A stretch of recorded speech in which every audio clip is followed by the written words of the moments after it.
Добрый день, друзья! Приглашаем вас на рубрику «Диалоги Live Art Museum», в которой в формате творческой беседы мы проводим интервью с известными людьми. Сегодня гость музея – известный общественный деятель Якутии, главный врач Республиканской офтальмологической клинической больницы Иван Луцкан. Здравствуйте. Добрый день, Влада. Заканчивается 2021 год, который был объявлен в республике годом здоровья. Можем ли мы сказать, что мы сейчас находимся на новом этапе развития системы здравоохранения? Да, безусловно, очень хороший вопрос, потому что он в тему. Можно подводить итоги уходящего года здоровья. В первую очередь хочется сказать спасибо главе республики Александру Сергеевичу Николаеву, который уделил большое внимание системе здравоохранения в этом году, и был объявлен специальный год, и это позволило заложить прочный фундамент для развития системы здравоохранения на ближайшие десятилетия. Наверное, это и сподвигло его объявить ближайшие 10 лет годами здравоохранения в целом. Что важно отметить? В первую очередь в большинстве наших больниц появилось новое медицинское оборудование. Понятно, что пандемия толкала к появлению таких единиц оборудования, как компьютерные томографы. Вот буквально на днях пришла новость, что у нас и в Арктике компьютерные томографы появятся, в Среднеколымске. У нас появляется медицинское оборудование для оказания плановой медицинской помощи. Допустим, вот если взять непосредственно нашу офтальмологическую больницу, мы получили новый офтальмологический комбайн, который позволяет оперировать глаз на всех его отрезках. Мы получили новый лазер для амбулаторной хирургии, который применяется при вторичной катаракте, проводятся амбулаторные операции при глаукоме. Также мы обновили полностью весь наш парк анестезиологического оборудования. Это кислородная станция пришла, у нас никогда ее не было в больнице, что позволило отказаться от закупки кислорода. Это новые наркозные аппараты, чтобы проводить высокотехнологичные операции, безопасные и качественно для пациента. И, конечно, для нас это большой шаг в будущем для развития, потому что глава республики четко обозначил задачи, то, что у нас медицина должна развиваться персонализированно, непосредственно направлена к человеку, и в большинстве высокотехнологичная помощь должна оказываться на месте. Собственно говоря, те проекты, это и кардиологический диспансер, который запущен будет в 2022 году и примет своих первых пациентов. Это же позволит большинство операций людям делать непосредственно здесь, у нас в республике. Это очень важно, потому что когда человек лишний раз стрессует во время перелета в какой-либо научный центр за пределами республики, и с учетом того, что у него и так сердечная патология, это дополнительный стресс, который явно ему не нужен. А здесь я всегда говорю, что дома и стены помогают. Безусловно, это и на пациентах сказывается. Опыт наших врачей, он всегда говорит о том, что мы можем проводить высокотехнологичные операции здесь, на месте. Вот у нас, допустим, в нашей больнице мы в этом году провели две уникальные для нашего учреждения операции. Первая – это пересадку роговицы под фемтолазерным сопровождением. Это впервые было в республике проведено. Не все московские клиники этим занимаются. И когда езжу в командировки и общаюсь с коллегами за пределами, я обмениваюсь с ними идеями, говорят: вы даже вот такое делаете. Мы говорим: да, мы экспериментируем, создаем условия для того, чтобы у нас высокотехнологичная помощь развивалась. Второй этап – это дети. В этом году мы 2 деткам вернули зрение, у которых была врожденная катаракта, и наши хирурги провели имплантацию искусственного хрусталика детям с этой врожденной патологией, и уже результаты есть. То есть детки стали видеть определенный ряд таблицы Сивцева, той классической, по которой определяют остроту зрения. Понятно, что им еще требуется реабилитационный период, это еще не конец лечения, но тем не менее шаг уже к этому сделан. И сейчас это уже перешло из разряда какой-то уникальной операции в нашу обычную рутинную практику. И со следующего года уже детки с этой патологией будут получать лечение у нас. Вот это очень важно, то, что год здоровья дал нам возможность творчески подойти к решению ряда задач. И мы пытаемся их в первую очередь задачи решать в пользу для наших якутян. Поэтому мы не останавливаемся на достигнутом, у нас еще впереди десятилетия. Понятно, что это и будет и новое оборудование, и подготовка кадров, и научное сопровождение. И повторюсь, то, что говорят о персонализированной медицине. То есть это индивидуальное сопровождение каждого пациента. Мы к этому идем, мы к этому стремимся. Как бы кто ни критиковал систему здравоохранения, но поверьте, мы получаем огромные слова благодарности от наших пациентов, которым вот в нашем случае удалось вернуть зрение. Это ведь плановая помощь, которая оказывалась у нас в республике, ведь мы на этот год ни разу не закрывались на карантин и старались все делать для того, чтобы обеспечить безопасность получения медицинской помощи даже в ковидное время. Поэтому цель поставлена, мы двигаемся вперед, я думаю, что мы с коллегами справимся. Ну вот вы сказали, что IT-технологии, вообще новые технологии смело входят в медицину Якутии, да? А есть вот проблемы, например, с кадрами, да? Если в арктической зоне появляется какой-то сложный аппарат, потом же нужно диагностировать вот то, что выдает этот аппарат, то есть уметь с ним обращаться и дальше вести пациента. Нет вот проблем в этой области? Понятно, вот мы вот считали, всегда чаще всего какой вопрос возникает? У нас нет врача. Но давайте посмотрим, у нас более 465 муниципальных образований, да, более 1000 различных поселений. Если в каждое поселение мы закрепим врача, плюс еще и узкого специалиста, плюс еще и диагноста, у нас получится, что республика будет состоять только из врачей, наверное, педагогов и все. Да, Это и плохо? это, с одной стороны, хорошо, но для того, чтобы экономика развивалась, чтобы этим врачам возможно было выплачивать заработную плату, чтобы каким-то образом у нас и другие отрасли развивались, понятно, что это физически невозможно при той численности населения, которая у нас есть. И то, что вы затронули тему развития высоких технологий, это как раз приходит нам в помощь. Вот конкретно взять по нашей больнице. Что мы делаем? Мы закупили в этом году цифровые фундус-камеры. Что они позволяют делать? Они позволяют делать снимок глазного дна на той территории, где происходит обследование, и отправлять его посредством интернет, защищенных каналов к нам на телемедицинскую консультацию. Ранее этого было делать невозможно. Сейчас мы идем по этому пути. А в скольких, вот, например, улусах имеются вот такие камеры? А мы ее взяли уникальные? переносную, и она у нас сейчас вот мигрирует по республике. Вот в Здорово. данный момент, да, вот в день нашего с вами интервью, она находится в Нернгинском районе, Южной Якутии. Нернгинский район он один из самых многочисленных.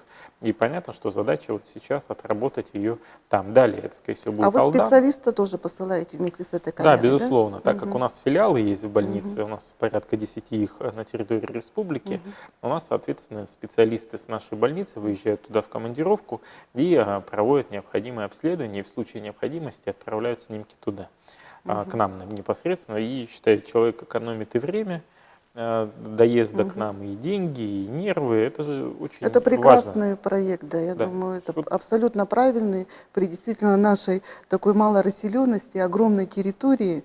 И на самом деле технологии давно шагнули вперед, и вот ими не пользоваться, это, конечно, абсолютно правильно, что надо пользоваться такими возможностями, как интернет, как высокоточная камера и так далее, и так далее. Вот есть еще один проект, который мы как раз как пилотно разрабатываем. Такого, ну, я даже не побоюсь этого слова, наверное, нет в России. Именно вот такого пилотного проекта, и мы его сейчас отрабатываем вместе с Агентством стратегических инициатив России, потому что у меня наставник по итогам конкурса «Лидер России» является руководитель этого агентства Наталья Чупшева, и мы с ней в прямом контакте всегда находимся, и проект этот называется «Регистр глаукомных больных». Вроде бы название сложное, но на самом деле он несет в себе несколько составляющих. Первое.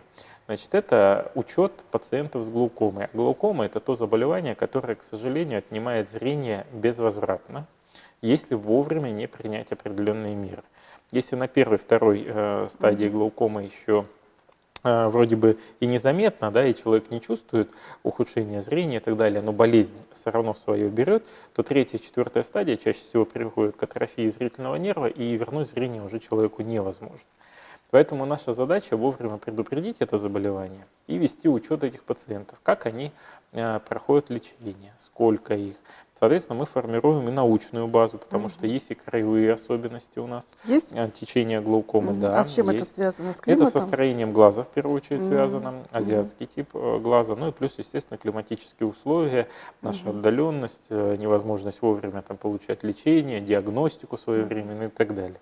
А следующий этап этого регистра – это обратная связь врач-врач, врач-пациент. То Мгм. есть пациент через мобильное приложение будет вести свой дневник, когда он капает капли, как он чувствует себя и так далее. Врач в режиме онлайн получает эту информацию. И следующий момент – это глаукома-поиск, ну так, такое рабочее Мгм. название, тоже внутри этой же системы. Это Мгм. когда человек по прохождению анкетирования может у себя Как выявить первый, онкопоиск, да, такой же Саха. принцип, Мгм. да, может у себя выявить какие-то определенные ну, подозрения на то, что это заболевание есть. И если анкета выдаст соответствующий риск, то она предложит сразу записаться через госуслуги к врачу-офтальмологу или по месту жительства, или непосредственно в наш глаукомный центр, который мы создали вот в этом году приказом тоже Министерства здравоохранения. То есть мы этой патологией Мгм. стали интенсивно заниматься, потому что мы понимаем, что именно это приводит к инвалидизации населения, к Мгм. потере зрения, ну и, соответственно, снижению Да. качества жизни якутян.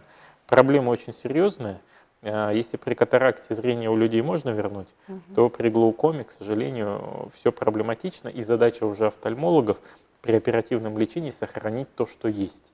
То есть лучше уже при глаукоме обычно не становится. Но вот зафиксировать то зрение, Мгм. которое есть на момент обращения, вот это Мгм. задача врача. Понятно, что есть огромное количество и других заболеваний, с которыми офтальмологи нашей республики справляются. Ну и Мгм. понятно, что в этом плане, опять же, цифровые технологии выходят вперед. Мы комплекс телемедицинских консультаций новый получили, что позволяет общаться с коллегами из ведущих научных центров Москвы, Санкт-Петербурга, Новосибирска. Вот у нас Иркутск, наш куратор МНТК микрохирургии глаза. И мы пытаемся таким образом для пациентов создать себе комфортные условия, чтобы в случае необходимости отправить его на специализированное лечение туда и получить заключение специалистов на месте. Это вот то, о чем мы говорим, персонализированная, индивидуальная медицина. Вот теперь я поняла, что такое персонализированная индивидуальная медицина. Иван, а что является главным мотиватором вот, вашей деятельности? Что вас вдохновляет в вашей жизни? Такой достаточно глубокий вопрос, потому что, наверное, выбор профессии врача, он был связан с тем, чтобы помогать людям. Это еще история тянется, наверное, с моего детства, когда я помогал своей бабушке, которая в тот момент болела, ну, я ей давление ей измерял, и значит, лекарства необходимые приносил. Ну и в целом вот по жизни, когда в школе учился и в институте, всегда занимал активную позицию, То есть, связанную получается, с людьми. близкие люди являются главным таким вот мотиватором, который направляет вас, да, вот двигаться дальше. А вот что вы цените больше всего в человеке? В самом вопросе Мгм. есть и ответ. Я в Мгм. человеке Мгм. ценю человечность. Вот когда Мгм. человек уважительно Мгм. относится к друг другу, когда есть чувство любви, доброты к Мгм. ближнему. Ведь у нас в нашем мире, к сожалению, за последнее время очень много негативной информации. Мы ее впитываем и сами, порой не замечая, становимся вот такими агрессивными. И, на мой взгляд, если бы мы повернулись более к светлому, доброму, Мгм. сами в себе бы это воспитывали, постарались бы отбросить от себя весь этот негатив, и мир бы показался бы другим. Потому что вот под воздействием вот этой информационной среды в последнее время агрессивной, а ведь вы же сами видите, в социальных сетях, к сожалению, лайками пользуются только какие-то такие новости, там кто-то кого-то там побил, кто-то кого-то оскорбил, значит, где-то что-то, какое-то ЧП произошло, а вот, допустим, и набирают там тысячи просмотров и так далее. А вот что-то позитивное, что, к примеру, Ну, кто-то это помог, точно, да. да, там Мгм. кому-то, да, или Мгм. там, ну, к примеру, да, Очень даже если взять обидно музей, бывает. у вас Музей, да, интересные, например, да, да. выставки Мгм. открываются, где Мгм. есть возможность познакомиться с творчеством художников и посмотреть через их взгляд на мир иными глазами, да, вот это, к сожалению, у нас почему-то отходит на второй план. И вот мы живем вот в этой каше, и в Мгм. результате появляются вот вот та невыплеснутая агрессия. Поэтому я стараюсь смотреть на вещи позитивно, даже если что-то происходит, скажем так, с негативным оттенком. Всегда стараюсь находить в этом плюсы и двигаться дальше. Вот поэтому в людях, наверное, я ценю вот эту человечность, чтобы мы ее сохранили, потому что мы в первую очередь члены общества, и каковы мы, такое и общество. Поэтому вот надо, наверное, и стремиться развиваться в себе самые лучшие качества, положительные. А вот как вы проводите свободное время? Есть ли оно у вас, свободное время? И как вы его проводите? Ну, если оно появляется, да, конечно, хочется иногда поспать, отдохнуть немножко. А так я очень люблю нашу якутскую природу. Для меня это как определенная отдушина от той атмосферы, в которой мы постоянно крутимся, рабочей. И поэтому выезды на лоно природы для меня это всегда такой большой положительный момент в жизни, потому что я наслаждаюсь и палитрой красок нашего Прекрасно. лета, а когда у нас наступает золотая осень в Якутии, так это вообще играет всеми возможными красками листва, значит, реки, озера. И вот это вот богатство нашего якутского края, оно всегда меня вдохновляет на что-то новое. Я, можно сказать, так подпитываю силы для каких-то новых идей, для достижения новых результатов именно благодаря этому. Поэтому я очень рад, что я родился в Якутии, что я живу в Якутии, и у меня есть возможность вот любоваться этими красотами, и это очень сильно помогает расслабиться. Что вы читаете? Вот специальную литературу? По образу моей деятельности приходится, но я стараюсь читать и прессу, хоть у нас и отходит на второй план Неужели публикации газеты. читаете? Вы знаете, я покупаю газеты, да, я их читаю. Вот достаточно интересно посмотреть мнение вот журналистское авторов, которые действительно обучались этому Тем более вы мастерству. к журналистике какое-то отношение имеете, да, и у вас такое, да. профессиональный, наверное, еще интерес. Да? Мне больше интересно услышать мнение Да. другого человека. Я стараюсь вообще по роду своей деятельности стараться слушать и слышать людей, потому что порой мы это качество тоже оно стерлось, и по тем комментариям, которые я вижу в социальных сетях, люди стали считать, что их мнение только одно правильное, и все остальные вокруг это лживые пропагандисты и прочие такие вещи. Но на самом деле надо уметь находить истину, потому что истина, она всегда находится где-то между двух мнений. И Она для себя... рождается в споре. Да, и всегда она рождается в споре, я с вами полностью согласен. И надо внимательно изучать те факты, которые есть, их анализировать, сопоставлять, и в результате вот такого анализа ты приходишь к какому-то решению. Точно так же и в работе. Я не там, сразу так волюнтаристски принимаю какие-то решения, я выслушаю всегда несколько точек зрения, исходя из того, кто привел убедительные факты, кто привел аргументированное какое-то мнение, я стараюсь принять решение, которое бы удовлетворяло большинство, в первую очередь, там, моих коллег, пациентов и так далее. Ну, поэтому вы и руководитель, наверное, Ну, потому что умеете слушать вот. коллектив, слушать профессионалов. Поэтому слушать. вот слышать и слушать это очень важный момент в А деятельности ходите ли любой. вы в театры, в музеи? Да, я вот в силу своей деятельности, особенно вот сейчас период летний, когда был предвыборная кампания очень серьезная была по выборам в Государственную Думу, я посетил очень много наших районов в республике, да, и в пору, когда я работал и министром по делам молодежи республики, я всегда при выезде в какой-либо район посещал Краеведческий музей. Потому что это возможность соприкоснуться к истории того края, куда ты приехал, посмотреть его особенности, посмотреть его историю, как он развивался. Исходя из этого, ты можешь понять и менталитет людей, которые там проживают, ты можешь понять, у каких истоков стоял край, от чего все начиналось. И тогда легче находить какие-то решения для тех задач, к которым да, ты приехал. А расскажите самое яркое впечатление о музее, вот именно Якутии, вот, возможно, в каком-то районе, Улусе, вам запомнился больше всего?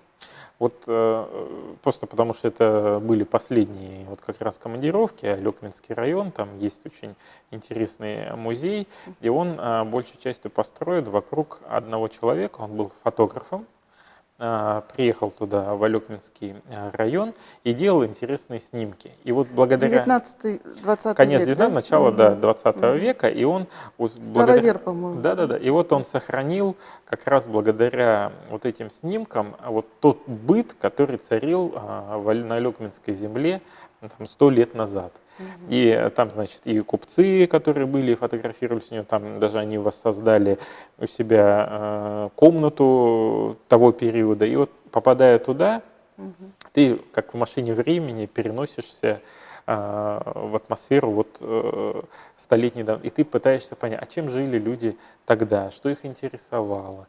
Вот очень было интересное, конечно, посещение этого музея. И вот по осени я еще был в Покровске, в Краеведческом музее, значит, и там один из аксакалов этого музея провел мне экскурсию, и для меня там было очень интересно найти ряд экспонатов. Там был и православный крест, который умудрились сохранить на протяжении огромного количества времени, мамонта, зуб и бивень мамонта, то есть то, что на территории Хангаласского улуса находили, значит, соответствующие артефакты пребывания там этих обитателей нашей флоры и фауны. То есть вот тот пример смешения культур, но который нам дал возможность обменяться культурами и дать этому Обогатиться. прогресс, да, обогатиться друг другу.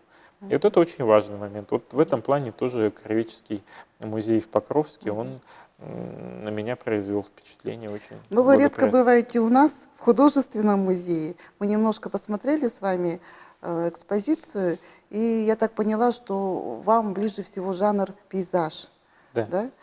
А какое вот больше всего произведение вам понравилось именно из нашей коллекции? Но в целом вот то, что мы успели сегодня посмотреть, все картины, они пронизаны творчеством того времени, когда в первую очередь художник ее писал. Он пытался каждый из художников перенести кто-то чувство патриотизма, кто-то чувство близости к родной природе, кто-то изображал непосредственно на портретах периода того времени характер тех людей. Это точно. Да. Я, кстати, говорю иногда, что произведение, картина — это капсула времени. Это как бы художник создал в свое время, но он послал в будущее. Как бы, Свой сигнал, да, да, да, да. И послание. на самом деле музеи, они должны хранить вот это произведение, это послание. Пройдут столетия, да, и будут смотреть и судить о человеке там, 20 века, 21 века именно по произведениям искусства, по предметам, которые хранятся в музее. Вот у нас мы находимся на Это фоне картины произведение Юрия Юрия Спиридонова Спиридонова, «Хозяин называется Момских «Хозяин гор». Момских гор». Да. Да, ну вот и мне удалось в этом году тоже побывать и на Момской земле.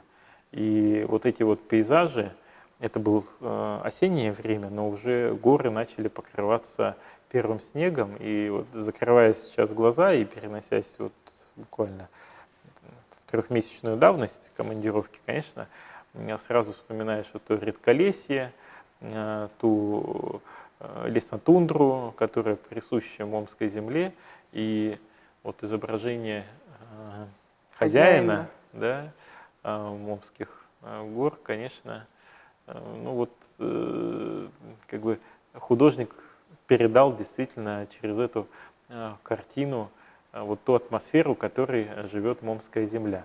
Но я бы хотел остановиться на картине Афанасия Николаевича Осипова. Опять же, это связано с тем краем, в котором мне удалось побывать не единожды. Это край Меконский, река Индигирка, и вот там изображена осень. Я так понимаю, что у него была целая серия, посвящена этой реке, Да, этому давайте краю. пройдем, посмотрим. Да, давайте пойдем. Ну, Иван, я хочу сказать, хоть вы и не часто гость художественного музея, у вас очень хороший глаз. То есть вы выбрали, наверное, самое лучшее, что у нас есть в коллекции, потому что это Афанасий Осипов. Ну, один из самых крупных живописцев Якутии, академик. И именно в жанре пейзажа он сказал свое новое слово. И часто вот в России его знают именно как мастера северного пейзажа. И как раз вот произведение, оно нам показывает раздолье индигирки, и очень характерный для Афанасия Николаевича Осипова принцип композиционного решения. Это обычно вытянутый формат, потому что он показывает масштаб нашей Якутии, наш высокий горизонт, протяженность наших земель. Это обращение к мотиву гор, потому что Афанасий Осипов очень любил горы. Он, кстати, очень часто уезжал именно в Момский улус или на Индигирку, жил там в одиночестве с этюдниками и писал этюды. При этом никто не знал, где он. Знал один человек, приходил там раз в неделю, приносил ему какую-то еду, такую очень скромную, и он оставался один в горах, наедине с природой и создавал свои шедевры. Вот. Поэтому, конечно, ваш выбор я понимаю. Но мой выбор еще в первую очередь связан, как я и говорил в нашей беседе, с якутской природой, которую я очень люблю. И видно, что Афанасий Николаевич, он всегда к природе относился трепетно в своих работах. Я знаю, что он посещал вот не только территорию нашу гористую, это вот на территории Момского района и Миконского района, он выезжал и в Горный Алтай, и там писал ряд своих произведений. Но вот что конкретно здесь я вижу, это вот то, что я видел, когда посещал осенью Аймиконский район. Это вот та золотая красивая осень, с которой мы сталкиваемся в Якутии в начале сентября. Короткий срок. Да, очень короткий срок. И надо отметить, что в Аймиконском районе по сравнению с Якутском где-то осень идет вперед на 2 недели. Вот я обратил внимание, что вот та палитра красок, которая присуща именно этому периоду времени, вот начало сентября, это где-то, ну, наверное, число 9-10, и уже как раз белые мухи начинают лететь. Но здесь, видимо, Афанасий Николаевич попытался передать и лучи солнца, потому что если, вот, как я понимаю картину, значит, горы, здесь они не освещены, но вот часть лучей солнца и по смене цвета красок можно наблюдать, они падают на саму Индигирку, а Индигирка ветерка, она такая весьма непредсказуемая, сегодня она, у нее уровень там, низкий, да, и можно увидеть дно там камней, а в какой-то период у нее очень сильно уровень поднимается, и она становится мутной, бурлящей, но здесь мы видим голубую реку, скорее всего, уровень немножко упал, и на нее падают лучи солнца. И вот эти бескрайние просторы с туманами, которые как раз этому периоду времени тоже присущи. Мы видим, что, видимо, уже где-то на вершинах начинает выпадать на склонах снег, там, где уже холод. И вот это вот чувство приближающейся осени, оно очень сильно здесь передается. Вот тучи, и в аэропорту Усть-Неры, же столица Аймикона, вот из-за туманов, потому что он находится в низине, очень часто рейсы в короткий период времени, там регламент аэропорта позволяет рейсы только принимать вот в дневной период, там, по-моему, с 8 до 4 только часов дня, и вот очень часто туманы мешали вылету. Я просто сам сталкивался дважды с этим. Ну и плюс, когда мы путешествовали по прижимам, ехали на дороге, вот эта картина, она вся сменялась перед нашими глазами. Конечно, впечатления были самые такие непередаваемые. И я понимаю, наверное, Афанасий Николаевич, почему он уходил туда на неделю и вот восполнял свой творческий дух, да, благодаря вот единению с природой, и мы видим, что из этого получалось. Да, кстати, у нас есть же отдельная картинная галерея Афанасия Осипова, где буквально вот представлены циклы его пейзажей. Вы упомянули Алтай. У него есть циклы пейзажей, посвященные Киргизии, Монголии, Алтаю. Он был на Гималаях, писал Альпы. Вот. То есть это художник, образно говоря, такой художник гор, да, которые манили вот эти вершины и придавали, наверное, особую силу духа, возможно, творчески как-то питали. Я думаю, не случайно полотно занимает очень достойное место в нашей экспозиции и всегда привлекает внимание. Да, вот как раз здесь еще и кедровый стланник, шишки которого созревают вот, ну, как раз к сентябрю, и ты вот подходишь, там они возле трассы, их очень много, и там орешки начинаешь оттуда вытаскивать. Мелкие, но вкусные. Какая у нас красивая Якутия. Да, я полностью с вами согласен. И очень важно сохранить вот природу родной земли именно вот в том первозданном виде, в котором она есть. Потому что сейчас очень мало уголков земли, куда можно приехать, вот так вот насладиться такими красотами. И вот экологическая составляющая, которая есть у нас в республике, конечно, она очень большая. Иван, спасибо за исключительно интересную беседу. Теперь я многое поняла про систему здравоохранения и что нас ждет в будущем. Конечно, мы сейчас всем желаем здоровья в этот странный, очень сложный период пандемии. Но я хочу пожелать вам в следующем году новых начинаний, больших достижений. Пожалуйста, пожелайте и нашим зрителям что-то на Новый год. Спасибо большое за пожелание, очень приятно, но, наверное, как представитель медицинского сообщества, где-то я буду банален, когда я пожелаю здоровья каждому посетителю художественного музея, тех, кто нас смотрит, и вообще каждому жителю нашей необъятной страны, нашей Якутии, потому что здоровье, как бы там ни было, как бы кто к нему не относился, я вот просто писал как-то научную работу, и мы выясняли приоритеты у молодых людей. Так вот, у них здоровье было всего на 7-м месте, да, в численности приоритетов. А вот для лиц постарше понятно, что здоровье выходит на первый план. Просто мы это осознаем чуть позже. Вот мне хотелось бы, чтобы все-таки мы понимали, что здоровье, неважно в каком возрасте, это всегда приоритет для любого человека. Потому что когда мы здоровы, мы счастливы, мы чувствуем себя всегда комфортно, мы востребованы, мы можем найти там, работу по душе и так далее. А когда мы хвораем, понятно, на нас это действует всегда очень тяжело. Поэтому в первую очередь, конечно, хочется пожелать всем здоровья. Второе мое, наверное, пожелание, оно будет больше связано с каждым человеком, потому что какой бы ни был человек, он все равно к Новому году относится как к какому-то определенному волшебству, возможно, да, это у нас сохранилось из детства, когда мы в чувстве ожидания вот какого-то чуда ждали этот праздник. И мне бы хотелось, чтобы вот у каждого человека пусть исполнится небольшое, может, какое-то скромное желание. Понятно, что кто-то хочет ого-го, там чего-то, да, но ведь надо же желание загадывать по силе и целям и возможностям своим. Вот пусть это будет маленькое скромное желание, но оно обязательно исполнится в новом году, и, наверное, тигр этому будет способствовать.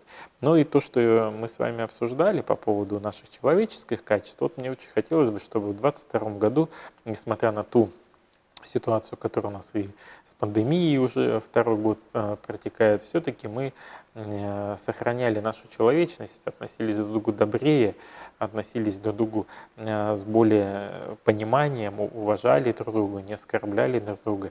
И тогда действительно мир станет намного лучше. Вот это мне бы очень хотелось, чтобы у нас это было. Я присоединяюсь к словам Ивана. Смотрите наши рубрики, пишите комментарии, а самое главное, приходите в музей. Мы всегда рады вас видеть. До свидания.